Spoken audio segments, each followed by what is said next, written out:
ایسے کئی ویسے واقعات ہمارے سامنے ہیں میرے بھائیوں. ابو بکر صدیق ابھی اسلام کی دعوت پھیل رہی تھی, ابھی تیسرا سال تھا.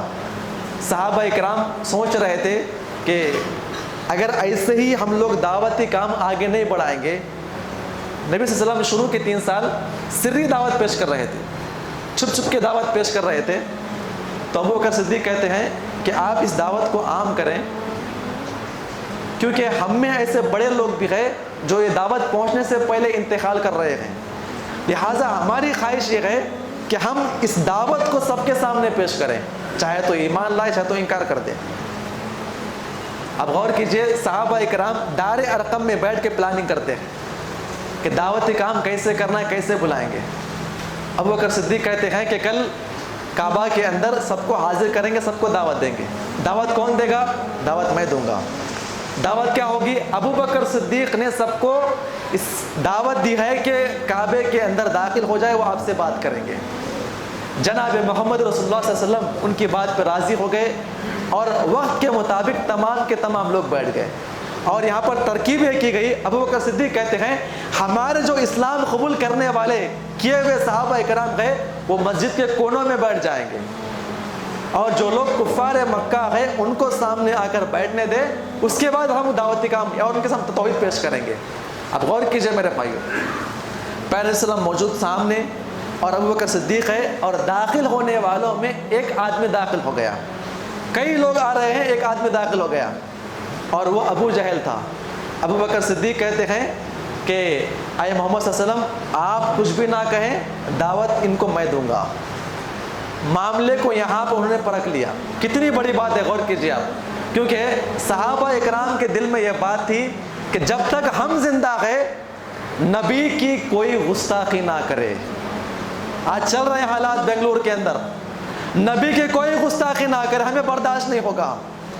ہمارے سامنے کوئی نبی کے خلاف انگلی اٹھائے, ہمیں برداشت نہیں. اب غور کیجئے میرے بھائیوں, کہتے ہیں اے اللہ کے نبی آپ یہاں پر رہیں, میں ان کو دین کی دعوت دیتا ہوں. اگر یہ لوگ سرکشی کے اوپر تل کر آئے اور سرکشی کرنے لگے, مارنے کے لیے آئے, تو جان میری چلے جائے گی, لیکن آپ کی نہ جائے اور ہمیں یہ قبول نہ ہے. اب غور کیجئے میرے بھائیوں, ابو بکر صدیق نے لوگوں کے سامنے قولوا لا الہ الا اللہ, دین کی دعوت پیش کی, توحید کی دعوت پیش کی. لوگوں نے آوازیں کرنا شروع کر دی, اور ان میں سے لوگوں نے آگے بڑھے اور ابو بکر صدیق کو کھینچ کر بیچ میں لاتے ہیں, اور نبی پاک نے اپنی آنکھوں سے اپنے دوست کو مار کھاتے ہوئے دیکھ لیا. اور کیسے مارتے ہیں غور کیجئے میرے بھائیوں. عتبہ ایک شخص سامنے آتا ہے کیلے والے جوتے پہن کر, جوتا نکال کر ان کے چہرے پہ مارتا ہے, اور اتنا مارا گیا, اتنا مارا گیا. ابو بکر صدیق نبی کا نام لے کر پوچھ رہے تھے اللہ کے نبی کہاں پر گئے, اور بھگدڑ مچ گئی.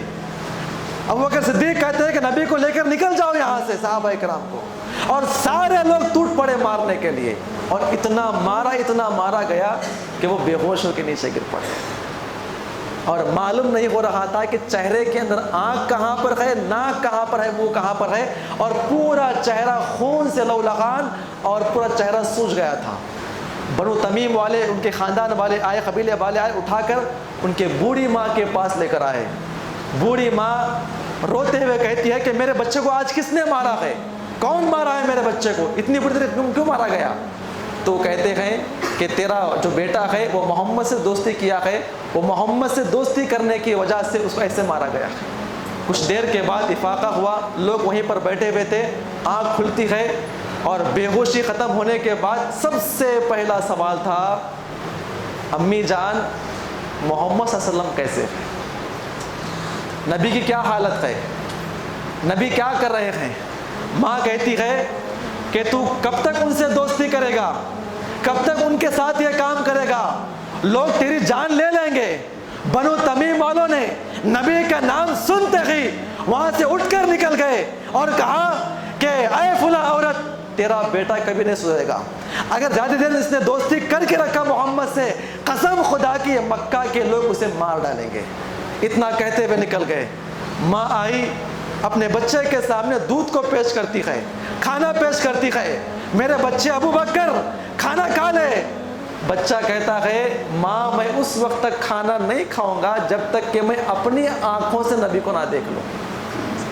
اور نبی پاک صلی اللہ علیہ وسلم دار ارقم میں بیٹھ کر ابو بکر صدیق کے بارے میں سوچ رہے ہیں, دعا کر رہے ہیں, اے میرے پروردگار ابو بکر کا کیا عالم ہوگا, اسے تو بے دردی سے مارا گیا, یہ توحید کا کام ہے ہی ایسا جہاں پر آپ کو تکلیف برداشت کرنا ہے, وہاں پر آپ اپنا سینہ آپ اپنے استی نہیں چڑھائیں گے, وہاں پر آپ کو وہاں پر صبر کرنا ہے.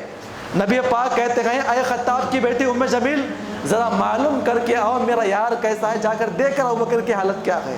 اور وہاں سے وہ عورت نکلی اور یہاں سے ابو بکر صدیق اپنے ماں سے کہتے ہیں اے میری ماں کیا تو چاہتی ہے کہ میں کھانا کھاؤں, تو لہٰذا تو جا کر میرے نبی کا حال معلوم کر کے آ, میں کھاؤں گا. اتفاق سے دونوں عورتوں کی ملاقات سامنے ہوتی ہے. ابو بکر صدیق کی ماں کہتی ہے اے ام جمیل کیا آپ کو معلوم ہے محمد صلی اللہ علیہ وسلم کہاں پر ہے, ان کی حالت کیا ہے. انہوں نے کچھ نہیں کہا, حالانکہ اسلام قبول کیے ہوئے تھے, اپنے اسلام کو چھپائے ہوئے تھے, کچھ نہیں کہا. پھر پوچھتی ہے ابو بکر کہتے ہیں کہ ابو بکر کی حالت بہت ہی خراب ہے, ابو بکر صدیق کی حالت بہت ہی خراب ہے, بے ہوش ہو گئے ہیں, آنکھوں سے خون نکلتا ہے, بے دردی سے مارا گیا ہے. تو وہ عورت کہتی ہے کیا میں آپ کے ساتھ آ سکتی ہوں ملاقات کرنے کے لیے. تو پھر اس کے بعد دونوں عورتیں عمر بن خطاب کی بہن ام جمیل اور ان کی ماں ابو بکر صدیق کے پاس آتے ہیں. تو ام جمیل نے ان کی حالت دیکھ کر کہا قسم خدا کی میں نے ابو بکر صدیق کے چہرے کو دیکھا تو مجھے معلوم نہیں پڑ رہا تھا ابو بکر صدیق کی آنکھ کہاں پر ہے اور ناک کہاں پر ہے. کیلے والوں جوتوں سے مار مار کے لہولہان کر دیا گیا اور پورا چہرہ سوکھ گیا. ابو بکر صدیق نے کہا اے ام جمیل نبی کیسے ہیں, نبی کہاں پر گئے, اے ماں کیا تو پوچھ کے آئی نبی کہاں پر گئے, نبی کی حالت کیسی ہے, سب سے پہلے مجھے نبی کی حالت بتا, میں اس کے بعد کھاؤں گا. ام جمیل کو ترس آیا, کہا کہ چلو میں آپ کو نبی سے ملاقات کرواتی ہوں. نبی پاک صلی اللہ علیہ وسلم دروازے میں بیٹھے ہوئے دیکھ رہے کہ کوئی آئے گا اور خبر لے کر آئے کہ میرا دوست ابو بکر صدیق کیسے گئے. اتنے میں اپنے ماں کے کندھوں کے اوپر ہاتھ رکھے ہوئے نبی سے ملاقات کرنے کے لیے آنکھیں بند گئے, آنکھوں سے خون نکلتا ہوا نبی سے ملاقات کرنے کے لیے آتے گئے. تو نبی پاک نے دیکھا تو فوراً نبی صلی اللہ علیہ وسلم دوڑتے ابو بکر صدیق کے پاس آ کر ان کے کندھوں میں ان کے بغل میں ہاتھ ڈال کے پکڑ کے کہتے ہیں اے ابو بکر صدیق آپ کی حالت کیسی ہے. کہا نبی ہے, اے اللہ کے نبی آپ ہیں, آپ کی طبیعت کیسی ہے. نبی کہتے ہیں اے ابو بکر الحمدللہ میں ٹھیک ہوں, آپ کی طبیعت کیسی ہے. اے اللہ کے نبی جب آپ ٹھیک ہیں تو یہ مصیبت میرے لیے کوئی بڑی بات نہیں ہے. پہلے نبی صلی اللہ علیہ وسلم نے ابو بکر صدیق کو اٹھائے اور دار ارقم میں بٹھانے کے بعد ماں نے, چونکہ ماں تھی, ماں نے کہا اے محمد جب سے آپ ان سے دوستی کیے گئے میرے بچے کو لوگ بہت مارتے گئے, کہیں مار نہ ڈالے, لہٰذا آپ ان سے دوستی چھوڑ دو. اے ابو بکر تو بھی دوستی چھوڑ دے, تو میرا بیٹا ہے, مجھے تکلیف ہوتی ہے کوئی تجھے مارے, تو آج ان کے دین کو چھوڑ دوستی چھوڑ دے. وہاں پر بھی کہتے امی جان یہ میرا نبی ہے, آپ ان کو برا بھلا مت کہو. اے اللہ کے نبی آپ میری ماں کے لیے دعا کریں, آپ دعا کریں میری ماں اسلام والی بن جائے, میری ماں اسلام قبول کرے. اے اللہ کے نبی میں کیسے گوارا کر سکتا ہوں کہ میرے آنکھوں کے سامنے حشر کے میدان میری ماں جہنم میں چلی جائے. اے اللہ کے نبی آپ دعا کر دیجئے. جیسے ہاتھ اٹھا کے دعا کرتے ہیں تو ان کی ماں نے اسلام قبول کر لیا. یہ ہوتے ہیں توحید والے, یہ ہوتے ہیں عمل کرنے والے, یہ ہوتے ہیں عمل کرنے والے, توحید کا کام کرنے والے. اپنی جان چلی جائے توحید کے کام کو نہ چھوڑے. آج غور کیجئے میرے بھائیوں, آج ایسے حالت ہندوستان کے اندر ہے